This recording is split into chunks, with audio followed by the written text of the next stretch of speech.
성령님께서는 우리가 교회를 섬기고 그리스도의 몸을 세우는 데 사용할 수 있도록 여러 가지 은사를 주십니다. 따라서 우리는 각기 다른 은사들을 소유하고 있으며 어떤 사람은 둘 이상의 은사를 소유하기도 합니다. 그런데 우리가 이 은사의 문제에 관해서 볼 때 항상 기독교 안에서 역사적으로 언제나 두 가지 극단적 견해가 있어 왔습니다. 바울 사도는 데살로니가 교회를 향한 편지 속에서도 이 두 가지 극단적 견해에 대한 자신의 입장을 밝힙니다. 그 하나는 성령을 거부하는 자들입니다. 데살로니가 전서 5장 19절 말씀에 보시면 성령을 소멸치 말라 하는 말씀이 있습니다. 여러분, 우리나라도 불과 20, 30년 전까지만 해도 성령 소리만 들어도 알레르기 반응을 보이는 사람들이 있었습니다. 그래서 성령은 예수를 믿어도 별나게 믿는 사람, 신비적인 사람들이나 광신자들이 추구하는 것이라고 오해하곤 했습니다. 그래서 믿음 생활을 이성적으로 하지 못한다고 비판하며 아예 성령이란 단어를 그 자체를 거절하든지 또는 성령의 은혜를 향하여 마음을 닫아버린 그런 분들이 있었습니다. 그리고 실제적으로 예전에는 그래서 성신이다라는 말을 쓰기도 했습니다. 또 하나는 바울이 데살로니가전서 5장 21절에서 범사에 헤아려서 좋은 것을 취하라 말씀하는데, 이는 당시 있었던 무분별한 신비주의자들에 대한 경고였습니다. 어떤 사람들은 성령을 지나치게 사모한 나머지 성령이라는 말이 붙어있는 집회는 다 쫓아다니고 은사에만 매달리며 지나치게 은사 집회만 있으면 거기에 인생에 해답이 있다고 착각하고 쫓아다니는 사람들이 간혹 있었습니다. 이 두 가지가 다 바람직한 자세가 아니라는 것을 성경은 말하고 있습니다. 아주 메마른 이성주의자의 입장에서 성령을 거부하는 입장이라든지 혹은 분별하지 않고 지나치게 은사에만 집착하는 무분별한 신비주의를 성경은 경고하고 있는 것입니다. 그렇다면 오늘 본문은 우리에게 무엇을 말씀하고 있습니까? 먼저 3절 말씀을 보십시오.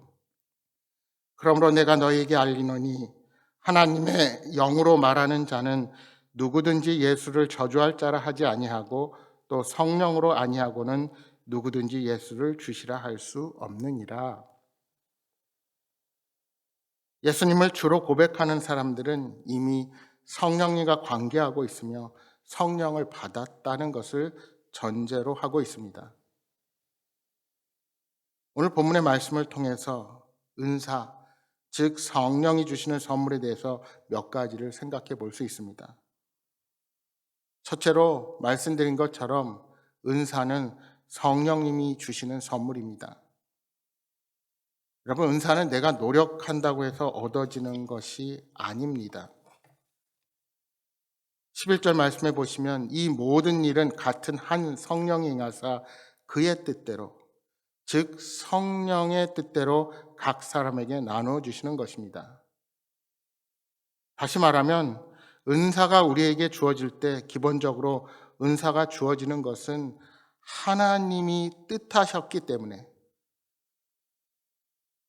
나보다 더 잘 아시는 하나님이 이것이 곧 그에게 필요하고 이것을 통해서 그가 기쁨의 삶을 살고 진정한 봉사의 삶을 살며 유익한 삶을 살 수 있다고 판단하시는 성령 하나님께서 그분의 뜻대로 우리에게 은사를 주시는 것입니다.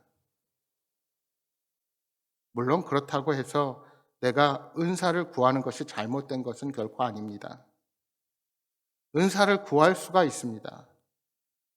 그러나 은사를 구하는 것보다 더 중요한 것은 받은 은사를 발견하고 그 은사를 내가 사용하는 것이 더 중요합니다.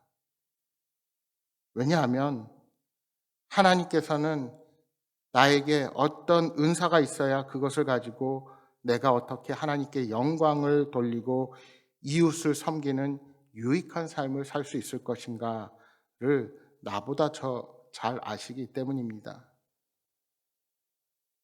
나는 그 은사가 꼭 필요한 것 같아도 그것이 나에게 유익하지 못할 것 같다 생각하시면 하나님께서 안 주실 수도 있습니다.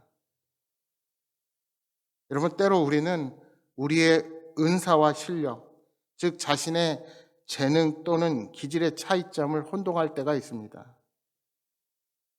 여러분, 믿지 않는 사람들 중에 성령을 받지 못해도 자기의 능력과 재능을 잘 발휘하는 사람들이 얼마나 많이 있습니까? 그러면 그 차이를 어떻게 우리가 구별할 수가 있을까요? 그것은 그 열매를 통해서 알 수 있습니다. 어떤 사람들은 남이 하지 못하는 기질과 능력을 가지고 태어난 사람들이 있습니다. 그러나 그것을 모두 은사라고 말하기는 곤란할 것입니다. 그렇다면 성령의 은사를 통해 나타나는 열매란 무엇입니까? 그것은 감사와 기쁨입니다.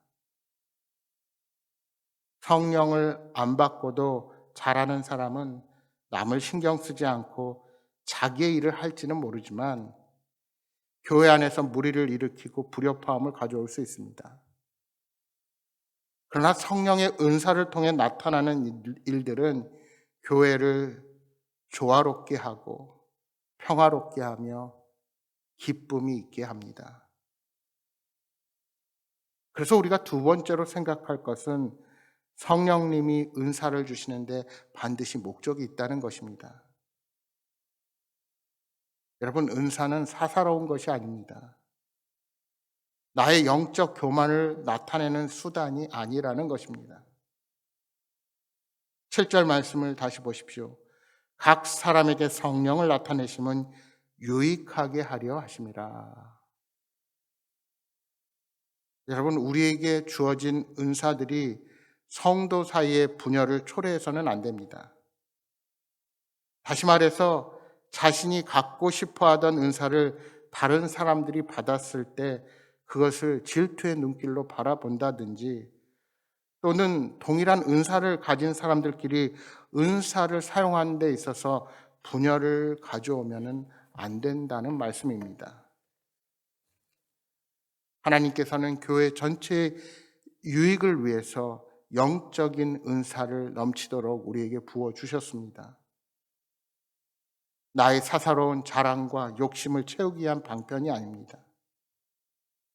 따라서 은사는 하나님의 영광과 교회를 위한, 즉 우리 모두의 공동 이익을 위한 도구에 불과한 것입니다.